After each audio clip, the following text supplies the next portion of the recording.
Om Swastiastu. Perkenalkan, nama saya Ririn Indahyani, NIM 2423071018, Program Studi S2 Pendidikan IPA, Fakultas Pasca Sarjana, Universitas Pendidikan Ganesha. Kali ini saya akan memaparkan jawaban UTS Filsafat Pendidikan dengan dosen pengampu Dr. Inyoman Kike MSI. Nomor 1. Jelaskan apa yang dimaksud dengan filsafat, cabang filsafat, serta karakteristik filsafat pada aspek ontologi, epistemologi, dan aksiologi pendidikan. Pengertian filsafat.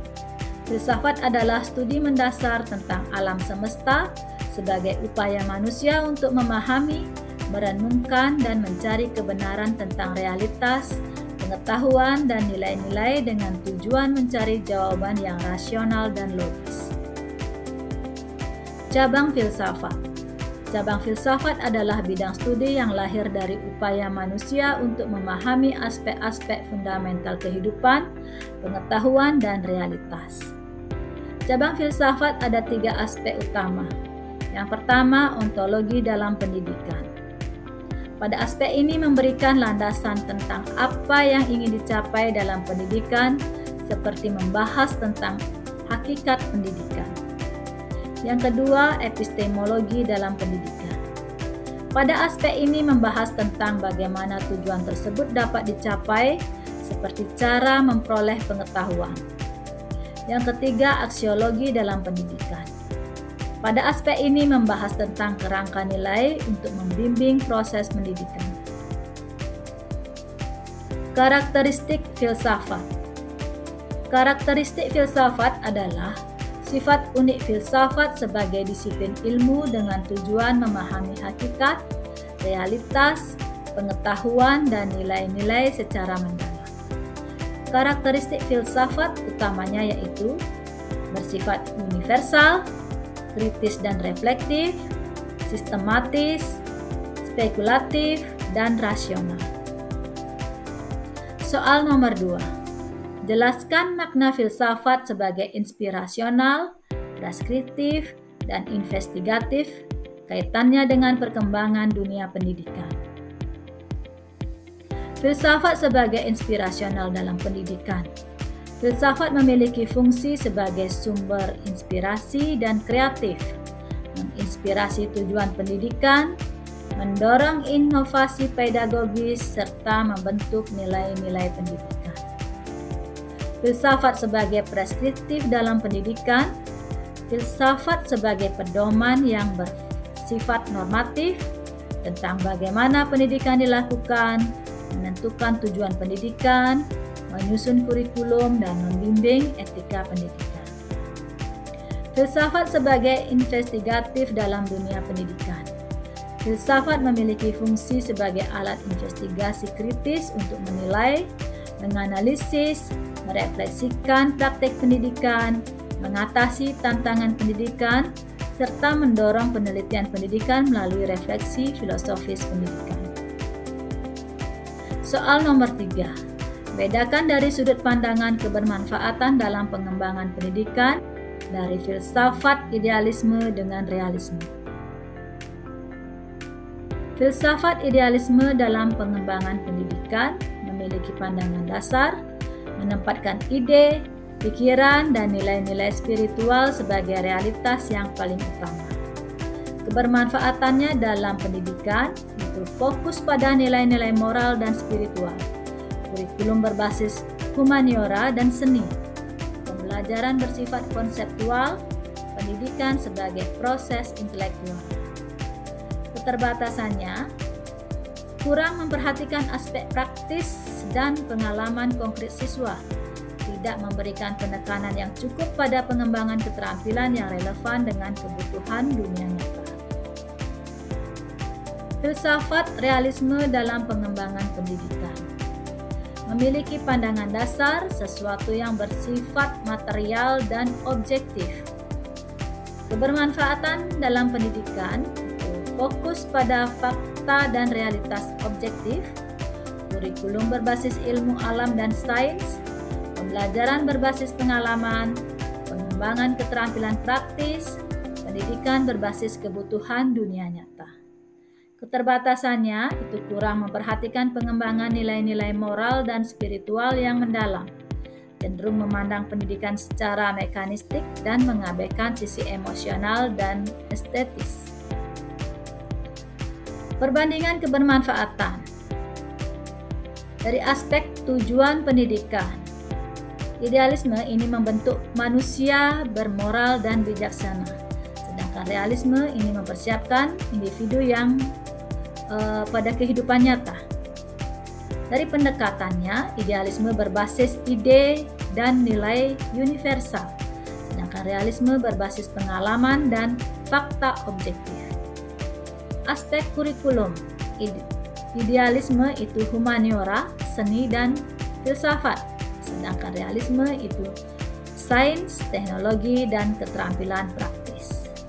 Dari aspek metode, idealisme itu memiliki metode diskusi, refleksi, dan pemikiran konseptual. Sedangkan realisme ini memiliki metode eksperimen, observasi, dan kerja praktik. Kelebihan idealisme itu mengembangkan moralitas dan spiritualitas, sedangkan realisme itu membekali siswa dengan keterampilan praktis. Kelemahan idealisme itu kurang praktis dan terukur, sedangkan kelemahan realisme itu kurang memperhatikan nilai moral dan spiritual. Soal nomor 4. Jelaskan perbedaan filsafat-filsafat dengan filsafat barat dari sisi implikasinya pada pendidikan. Perbedaan antara filsafat-filsafat timur dan filsafat barat itu yang pertama ada perbedaan fokus dan orientasi. Jika filsafat timur itu holistik dan spiritual, artinya fokus pada keharmonisan, kebijaksanaan, dan hubungan spiritual dengan alam dan sesama. Sedangkan filsafat barat itu analitis dan rasional, artinya fokus pada logika, pengetahuan, dan kemampuan berpikir kritis. Filsafat timur ini pendidikan diarahkan untuk membentuk individu yang memahami tempatnya dalam harmoni kosmis dan sosial. Sedangkan filsafat barat, pendidikan diarahkan untuk menciptakan individu yang mampu berpikir independen dan memecahkan masalah. Filsafat timur menekankan nilai kolektivitas, hubungan siswa dengan komunitas atau masyarakat itu lebih penting. Sedangkan filsafat barat itu menekankan individualitas, jadi pengembangan individu untuk kebebasan berpikir dan bertindak. Kemudian dari pendekatan terhadap tujuan pendidikan. Filsafat timur itu tujuan transendental, artinya pendidikan diarahkan untuk mencapai kesadaran spiritual yang lebih tinggi atau pencerahan.